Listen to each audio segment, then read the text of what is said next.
Creative Katie, Karen Burchill here. Welcome to my channel, Mixed Media Creations. Follow me on Instagram. See what I'm up to day to day.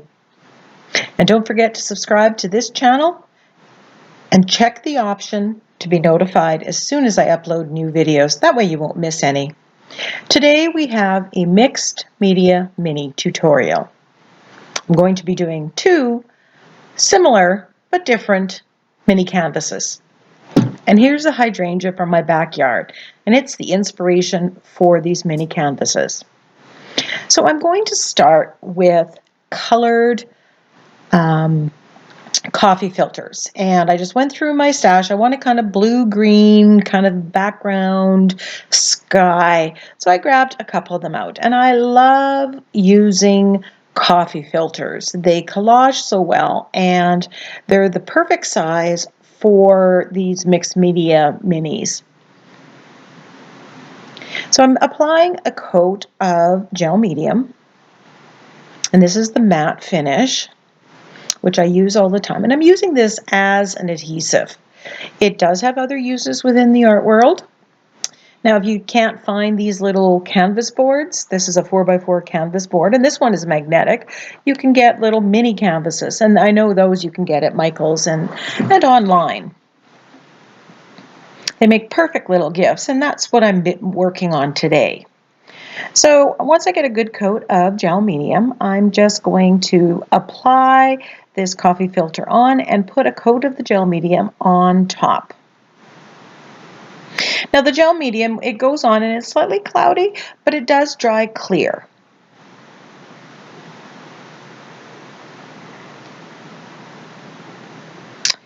So while that one's drying, I'm going to put on another one. And I decided that I'm going to do two kind of very similar ones.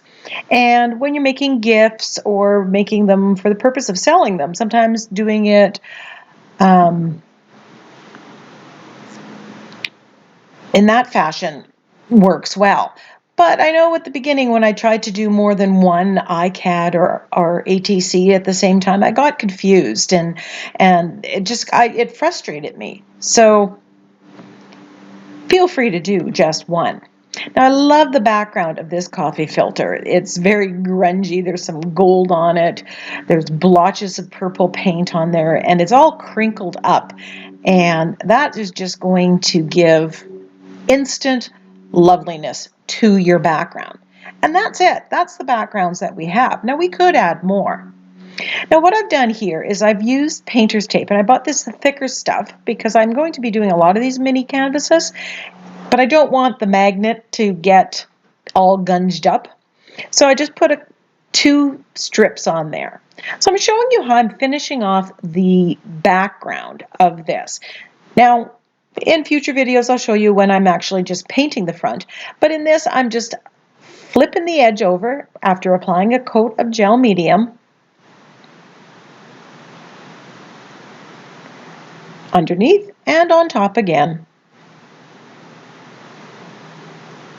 And then giving it a good dry.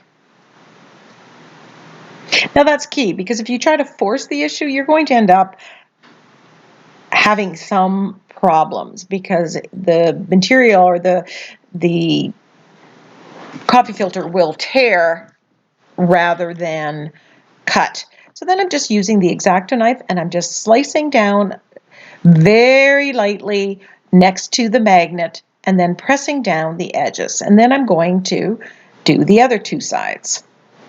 And this is going to make a very neat background.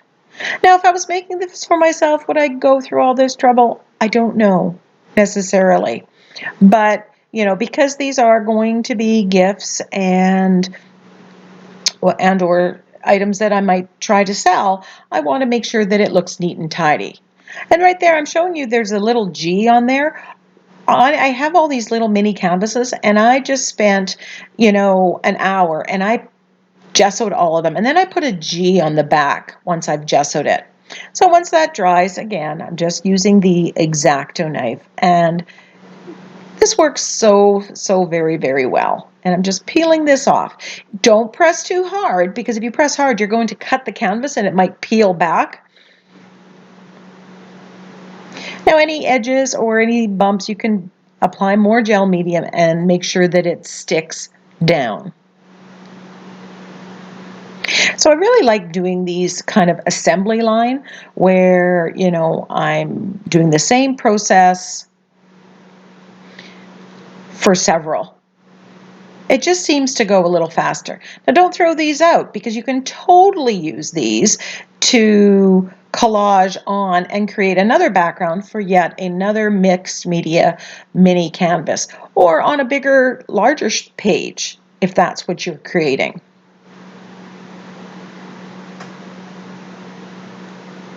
Loving all the soft colors that are there. So this one, because there was a chunk taken out of it, there's really not enough room to flip over the edges. So that's why I've included this in, because I run into some difficulties with it, and I thought, okay, I'll show you how I'm handling that. It's just one less thing. I'm sure everybody can figure it out, but it's just one less thing that you have to worry about.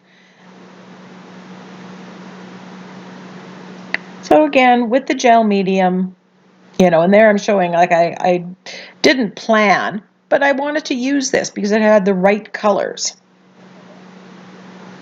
I'll put a link to the video where I show how I store all my colored papers. Now, do you see that little empty space of white? Now I can just cut another piece from here, from somewhere else, and glue it on, and no one is the wiser. And if you don't have any pieces or you don't want to do that, you can get some paint that's one of the colors that you see in the background and just dab paint on it, and you won't see the white.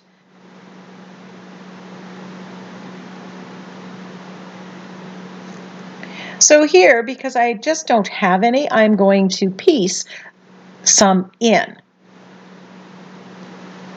And I'm just going to apply the gel medium to the front and just add on to it.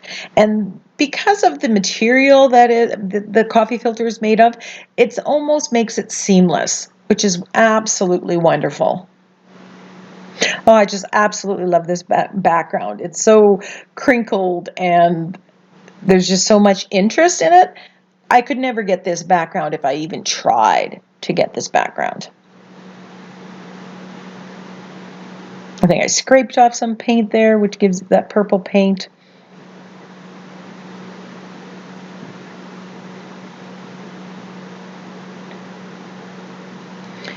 So there, now I've basically made a full sheet on this side, and I'm going to proceed like I did with the other ones. Gel medium, fold it over, gel medium on top, let it dry, and then I'll be getting out my X-Acto knife and very lightly cutting the coffee filter. If the coffee filter is tearing, make sure you're drying it enough. That may be the problem. And there I'm showing how, if there were white, you could just grab either of those colors and just dab in so you don't see it.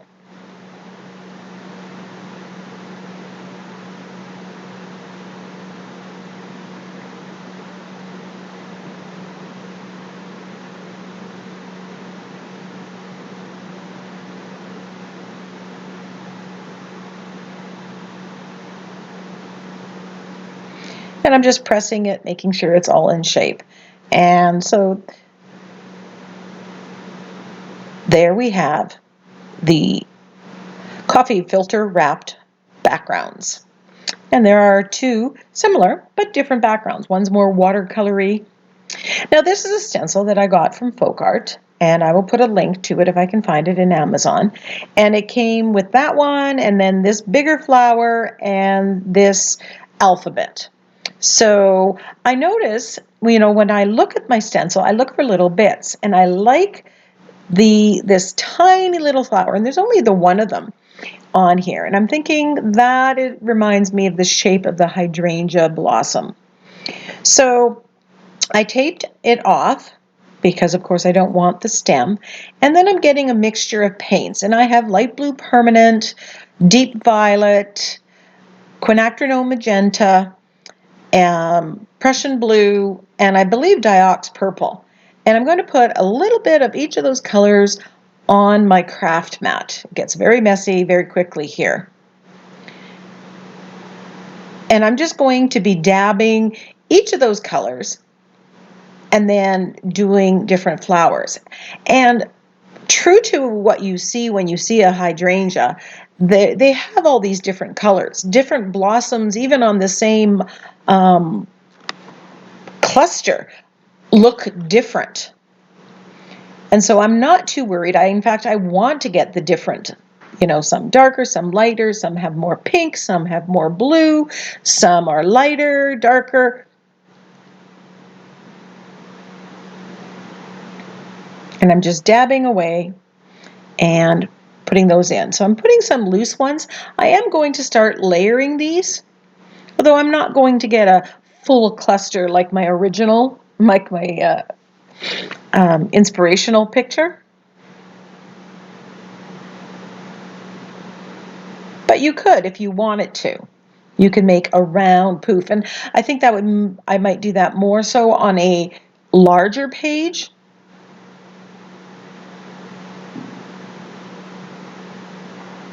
So when you get stencils and there's lots of things on it, look at the little pieces of it, because you don't have to use the stencil as is, the whole combination. There may be just a part.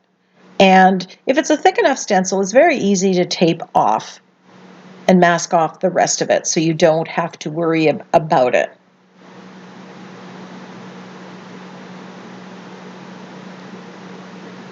Sometimes there's just a swirl on the stencil that you like. So I'm looking now, and I want to get a stem. So I'm grabbing this one. I like the shape of the stem and the size of the stem. So then I'm grabbing a brown, and I don't even remember which brown it is. And I'm going to stencil through to make. Now I could have painted it on, but since I've stenciled the flowers, I want to keep with the look of stencil. It gives a very different effect.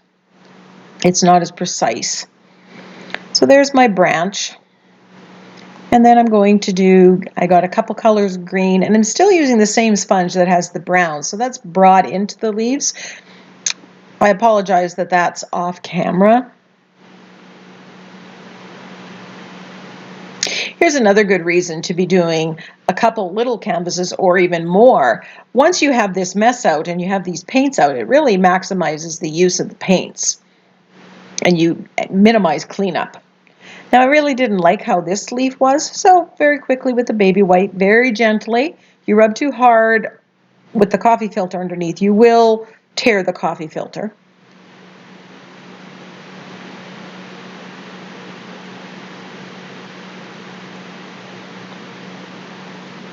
So I'm loving the look of this, and I'm just getting out more colors onto my craft mat because I want to do it on this other canvas. Now the material here, because it's crinkled, it actually has texture, so it really looks different than the other one and gives a different effect.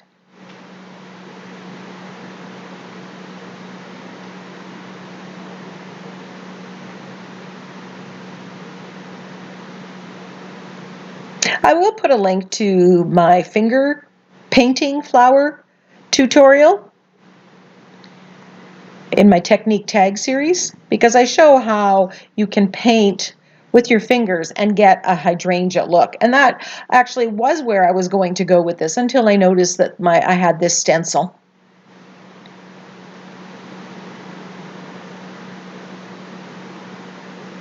I didn't think I was going to use the alphabet that was on it, but I absolutely loved it. I've used it on another project and I love them.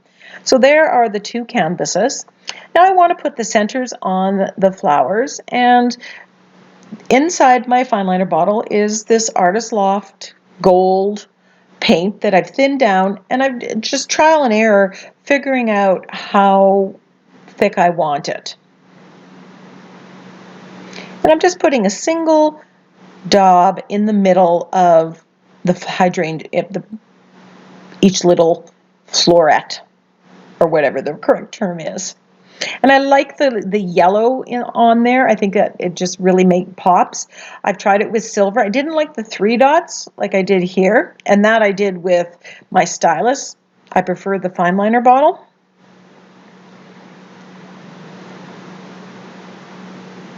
But as you can figure out, you use what you have. You can use the end, a stylus. You can use the end of a small toothbrush, a toothpick, a skewer.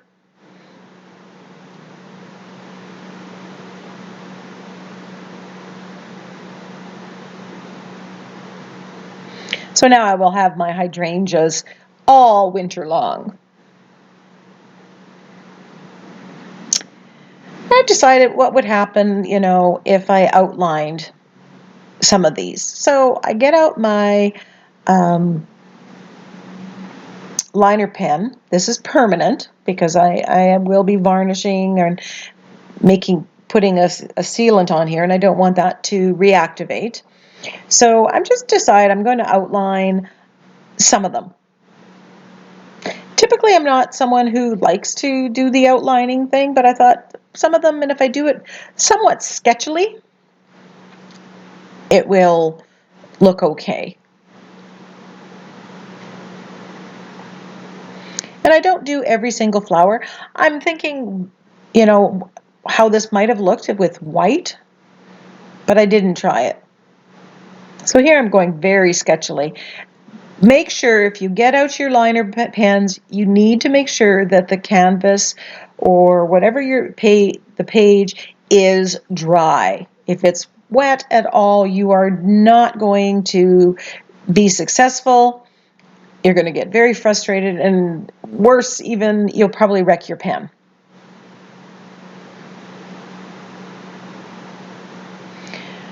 I contemplate doing it on the second one, and I said, nope, I'm going to leave it. They can be same but different.